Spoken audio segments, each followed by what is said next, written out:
کیونکہ وہ غائب ہو گئی، یعنی وہ اڑ گئی ہوگی، اور وہ اتنی پیاری تھی ڈیڈ کہ وہ کسی پریوں کی وادی سے آئی ہوئی ہی لگتی تھی، کسی کو اس کا نام تک نہیں معلوم۔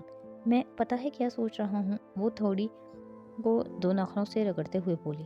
اصل اداکارائیں کبھی پرفارمنس مس نہیں کرتی، لیکن پچھلے ہفتے اصل ایکٹریس نہیں آ سکی کیونکہ اس کی کار خراب ہو گئی تھی۔ عجیب، مجھے لگتا ہے یہ کوئی اداکارہ بننے کی خواہش مند لڑکی جس نے اصل اداکارہ کو کسی مشکل میں پھنسانے کے بعد اس کو آنے سے روکا ہو اور خود رول لینے پہنچ گئی ہو۔ اس کا مطلب ہے وہ پری نہیں تھی، وہ برا مان کے اسے دیکھ رہی تھی۔ میرا خیال ہے وہ کوئی فراڈ تھی جو کسی دوسرے کی جگہ ناجائز طریقے سے ہتھیانے جا رہی تھی۔ آریانہ کا چہرہ سرخ ہو گیا۔ ہر کوئی آپ کے ان پولیٹیشنز جیسا نہیں ہوتا ڈیڈ۔ وہ منہ پھیلا کے رخ پھیر کے بیٹھ گئی اور فاتح نے گہری سانس لی۔ میں سچ بولتا ہوں بیٹا تو تمہیں برا لگتا ہے، مگر وہ کوئی پری نہیں تھی، پھر وہ شہزادی تھی، چاہے آپ مانیں یا نہ مانیں۔ چند ہفتوں بعد آریانہ اس کو بھول بھال گئی، مگر وہ چہرہ اور وہ نام فاتح کی یادداشت میں فیڈ ہو چکا تھا۔ سنہرے بالوں والی تاشا آگاپووا۔ ایک دفعہ وان فاتح سے کسی کا تعارف ہو جائے اور کسی کا کوئی امپریشن بن جائے تو وہ اسے کبھی نہیں بھولتا تھا، اور جس لمحے اس نے اسرا کی گیلری میں اس لڑکی کو دیکھا وہ اسے پہچان گیا تھا۔ وہ پہلے ہی سے ہی دبلی پتلی اور گروم لگ رہی تھی، مگر واللہ یہ وہی تھی۔ پھر اس نے سنا ایڈم نے اس سے بدتمیزی کی ہے۔ ایڈم کا خیال تھا کہ وہ تنگو کامل کے گھر کی نوکرانی کی طرح لگتی تھی۔ یہ بات ایڈم کو کسی نے پوری بولنے نہیں دی، مگر فاتح سمجھ گیا تھا کہ وہ کیا کہہ رہا ہے۔ اس نے تنگو کامل کی نوکرانی کو نہیں دیکھا تھا، شاید چند سیکنڈ کے لیے کوئی نوکرانی اندر آئی تھی، مگر اس کے کندھے کے پیچھے سر جھکائے کھڑی رہی تھی۔ وہ ایڈم کی حوصلہ افزائی نہیں کرنا چاہتا تھا، نہ ہی اسرا نے وہ نوکرانی دیکھی تھی، مگر اس کے دل میں موجود اس لڑکی کے لیے لکھا فراڈ کا لفظ مزید گہرا نقش ہو گیا تھا۔ کچھ غلط تھا اس لڑکی میں، کچھ پر اسرار، کچھ اچھوتا۔ وہ پری ہے ڈیڈ، یا پھر کوئی شہزادی، آپ مانیں یا نہ مانیں۔ آریانہ چپکے سے کان میں بولی تو وہ سوگواریت سے مسکرا دیا۔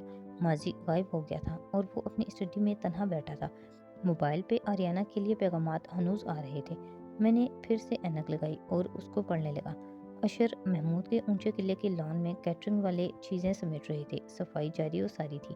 قلعے کے اندر آؤ تو گول لاؤنج میں صوفے پہ بیٹھا تھا، ٹانگیں کینچی صورت میز پہ رکھی تھی اور ٹائی ڈھیلی کر رکھی تھی۔ ہاتھ میں موبائل تھا جس پہ وہ وان فاتح کا پیغام لکھ رہا تھا۔ آریانہ کو اللہ آپ سے دوبارہ ملا دے، آمین۔ پیغام جانے کے چند لمحے بعد ہی جواب موصول ہوا۔ شکریہ ایش۔ اشر نے موبائل پر ڈالا اور گردن اٹھا کے اوپر جگر جگر کرتا فانوس دیکھنے لگا۔ اس کے لبوں پہ مسکراہٹ تھی۔ پاپا، کاش آپ یہ دن دیکھنے کے لیے زندہ ہوتے، تلخی سے وہ بڑبڑایا تھا۔ فانوس کی روشنی سارے لاؤنج کو روشن کیے ہوئی تھی۔ اونچی دیواروں پہ خوبصورت بڑی بڑی پینٹنگز آویزاں تھیں، قیمتی لمبے صوفے، مخملی نفیس پردے۔ اس سارے عشرت گدے اور تنہا صوفے پہ نیم دراز تھا اشر۔ کبھی اس طرح اس کے پاپا یہاں بیٹھے ہوتے تھے۔ اس نے آنکھیں بند کیں تو چھم سے سارا منظر سامنے آ گیا۔ وہ سامنے والے صوفے پہ بیٹھا تھا، قدرے بے چین اور غیر آرام دہ سا تھا، اور ایک چینی نقوش اور صاف رنگت والی صاحب بڑے صوفے کی نشست پہ بازو پھیلائے بیٹھے تھے۔ ان کے چہرے پہ برہمی تھی۔ کب تک تم فاتح کے غلام بنے رہو گے؟ میں ان کا غلام نہیں ہوں باپا، وہ برا مان کے بولا۔ میں ان کا کمپین مینیجر اور پولیٹیکل سیکرٹری ہوں۔ میں ان کو الیکشن جتوانا چاہتا ہوں تاکہ… اور کب تک تم یہ سب کر سکو گے ایش؟ وہ ناگواری سے کہہ رہے تھے۔ تمہارا اپنا بزنس ہے، اس کو تمہارا وقت چاہیے، تمہاری ایک زندگی ہے، کل کو شادی کرو گے، کیا تب بھی فاتح کے پیچھے پیچھے ڈائری لیے پھرتے رہو گے؟ آبنک ایک مقصد لے کر نکلا ہے اور میں ملیشیا کے لیے… تمہارا آبنک بادشاہ آدمی ہے، بے نیاز اور بے فکر، اسے کوئی فرق نہیں پڑتا اگر تم اس کے لیے اپنے کئی سال لگا بھی دو، وہ تب بھی اقتدار میں آ کر تمہارے لیے کچھ نہیں کرے گا۔ ایش میرے بیٹے، تمہیں اس شخص سے کوئی بدلہ نہیں ملے گا۔ وہ ان کی آواز دھیمی ہوئی، آنکھوں میں اس کے لیے ہمدردی اور فکر مندی تھی۔ اشر کا دل دکھنے لگا۔ میں صرف ملیشیا کے لوگوں کے لیے یہ کر رہا ہوں ڈیڈ، مجھے اپنے ملک سے بہت محبت ہے۔ تم ملیشیا کو ایک ایسے شخص کے ہاتھوں میں دینا چاہتے ہو جو اتنے برس باہر رہا، اسے ہم سے زیادہ ملیشیا سے محبت نہیں ہے ایش۔ میں ابنگ کو نہیں چھوڑ سکتا، واریسن نیشنل میری زندگی ہے۔ وہ تڑپ اٹھا، میں ہمیشہ بریسن نیشنل سے منسلک رہنا چاہتا ہوں، ایک کمپین منیجر کی طرح، ایک پولیٹیکل سیکرٹری کی طرح یا کسی بڑے درندے کی طرح۔ اشر چونکا۔ بڑا درندہ؟ اگر تمہیں اس گندے سمندر میں رہنا ہے تو رہو، شوق سے رہو، لیکن مچھلی بن کے رہنا یا مگرمچھ بن کے، اس کا فیصلہ تمہیں ابھی کرنا ہوگا۔ تم فاتح سے کب نہیں ہو، تم اس کی پچھلی کمپین میں چلائی اور اب وہ دوسری دفعہ پھر پارلیمنٹ منتخب ہونے لگا ہے۔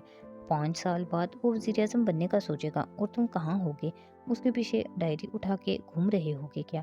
اب کیا چاہتے ہیں؟ تم بھی اس دفعہ الیکشن لڑو، ممبر پارلیمنٹ منتخب ہو، پھر تم پہ نئے مواقع اور نئے راستے کھلیں گے۔ تم فاتح کی مدد کرتے رہو، مگر اپنے لیے بھی راستے ہموار کرو۔ فاتح تمہیں کبھی نہیں کچھ دے گا۔ اس کو کل کو کوئی بہتر سیکرٹری مل گیا تو وہ 1 منٹ بھی تمہیں نکال کر باہر پھینکنے کو نہیں لگائے گا، لیکن اگر تم ممبر پارلیمنٹ بن جاؤ تو تمہیں کوئی آسانی سے نہیں نکال سکتا۔ میں؟ وہ حیران رہ گیا۔ مجھے کون ووٹ دے گا؟ باپا نے ٹانگ پہ ٹانگ ہٹائی اور آگے کو جھک کر بیٹھے۔ وان فاتح کو کس نے پچھلا الیکشن جتوایا تھا؟ تمہاری محنت نے اور اسرا کی سپورٹ نے۔ اگر تم اس کے لیے یہ کر سکتے ہو تو اپنے لیے کیا نہیں کر سکتے ایش؟ فانوس ابھی تک جگر جگر کر رہا تھا۔ اس کی روشنی میں کھویا اشر شاید مزید ماضی میں رہتا، مگر اس کا موبائل بجنے لگا۔ چونک کے وہ سیدھا ہوا اور موبائل اٹھا لیا۔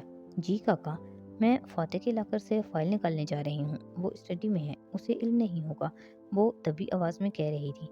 تم اسٹریٹ کے کارنر پہ آ جاؤ، میں فائل تمہیں دے دوں گی۔ میں خود نہیں آؤں گا، رملی کو بھیجوں گا۔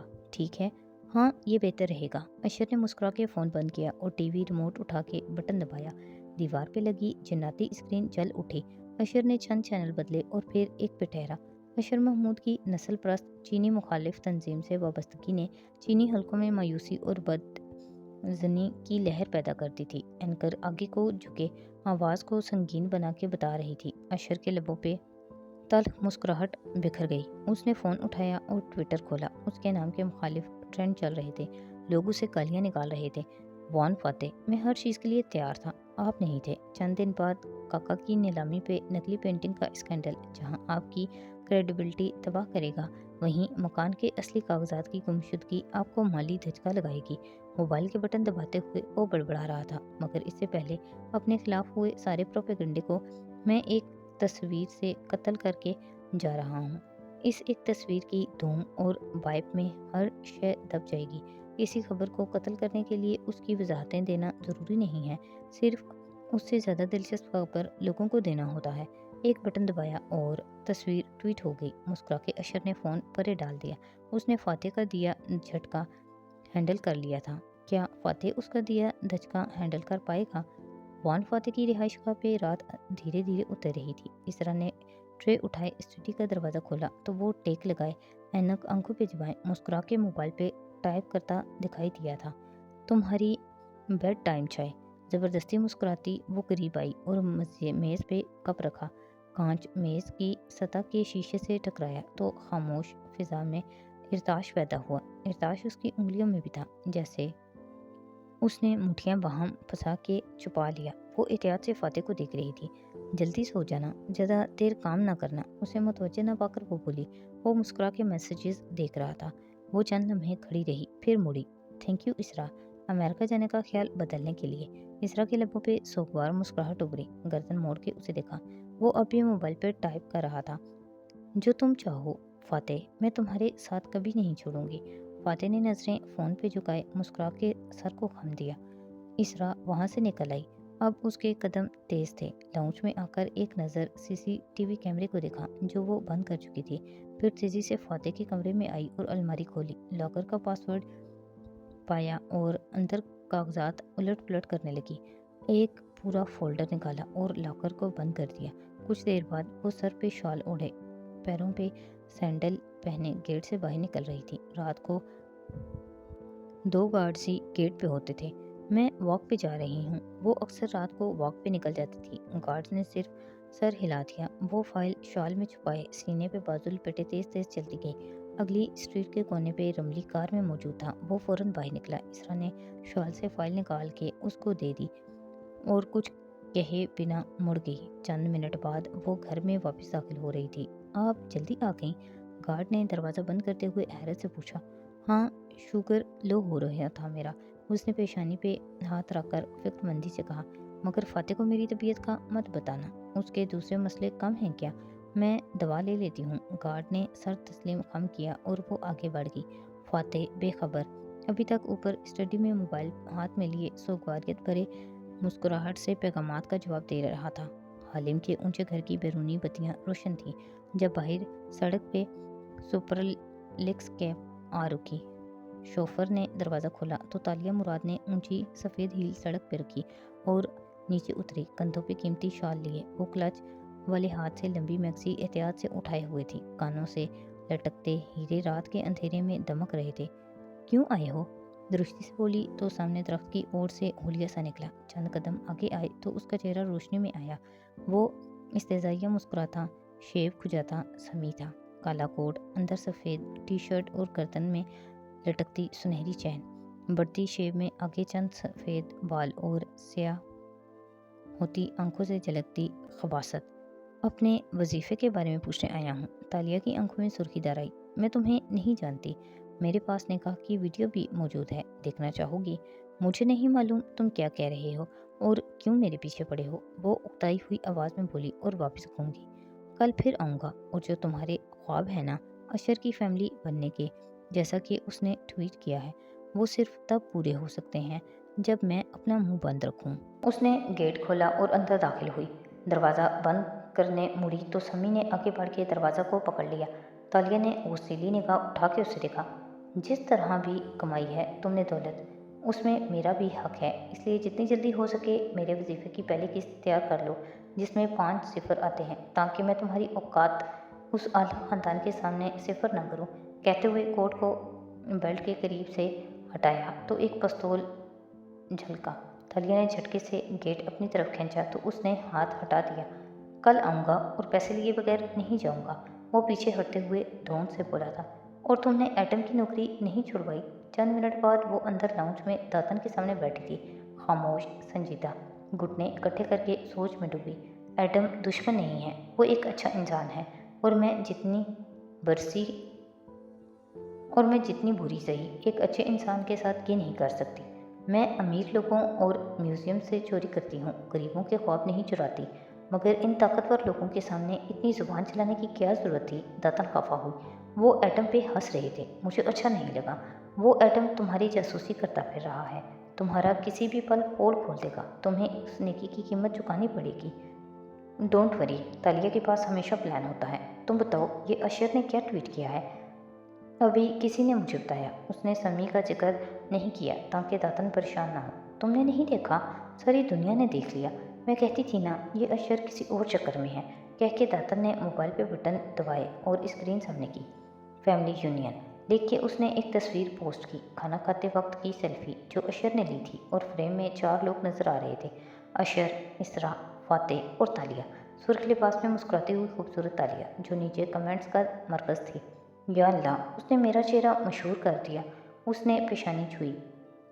ہمارے بہت سے جاننے والے یہ دیکھیں گے تالیہ، یہ سب غلط ہو رہا ہے۔ میں سب کو سنبھال لوں گی، بے فکر رہو، ویسے بھی یہ میری آخری واردات ہے۔